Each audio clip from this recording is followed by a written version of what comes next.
Assalamu alaikum everyone. Welcome back to the new video. And today we will learn when we use have, has এবং had. Have এবং has সাধারণত কি? Have এবং has মানে আমরা জানি বর্তমানে আমাদের কোনো কিছু আছে বোঝালে। আর had হচ্ছে have এর past form মানে অতীতে আমাদের কোনো কিছু ছিল বোঝালে। এখন আমাদের অনেক সময় আমাদের একটু ঝামেলা লাগে কখন কখন have বসবে আর কখন has বসবে। আজকে এই ঝামেলাটা একদম মিটিয়ে দেব।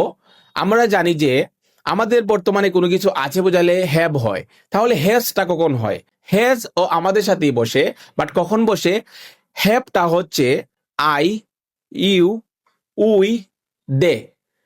আই, ইউ, উই, দে এই চারজনের সাথে বসে হচ্ছে হ্যাভ। যেমন আমার আছে আই হ্যাভ, তোমার আছে ইউ হ্যাভ, তাদের আছে দে হ্যাভ, আমাদের আছে উই হ্যাভ।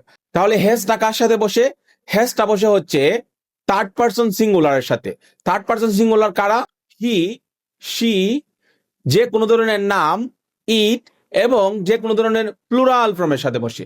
যেমন তার একটি গাড়ি আছে, হি হ্যাজ এ কার। তারপর যদি বলি রহিমের আছে, তাহলে হবে রহিম হ্যাজ। তাহলে বোঝা গেল হ্যাভটা হচ্ছে, সবসময় মনে রাখবেন, আমি, তুমি, আমরা, তারা, এইগুলোর সাথে আমরা বসাবো হ্যাভ। আর হ্যাজটা হচ্ছে হি, শি বা যে কোনো ধরনের নাম, এবং ইটের সাথে আমরা হ্যাজ বসাবো। এখন যদি বলি আমার মার একটি মোবাইল ফোন আছে, তাহলে হবে my mother has a mobile phone. বোঝা গেল? এখন আসি হ্যাড কখন বসবে। হ্যাডটা হচ্ছে হ্যাভ এবং হ্যাজ এর পাস্ট ফর্ম, বলতে অতীতে। মানে আমার বর্তমানে যে কোনো কিছুই আছে, ওটা যদি আমি বলি আমার অতীতে কোনো কিছু ছিল, তখন সবার সাথে হ্যাড বসবে। হ্যাডটা সবার সাথে বসে। যেমন আমি, তুমি, তারা, রহিম, করিম, আমার ভাই, আমার বোন, যা আছে পৃথিবীতে, যাদের অতীতে কোনো কিছু ছিল, মালিকানাধীন বোঝায়, তখনই আমরা বলবো হ্যাড। এখন যদি বলি আমার একটি কলম ছিল, আই হ্যাড আ পেন। এখন যদি বলি আমার একটি গাড়ি ছিল, আই হ্যাড আ কার।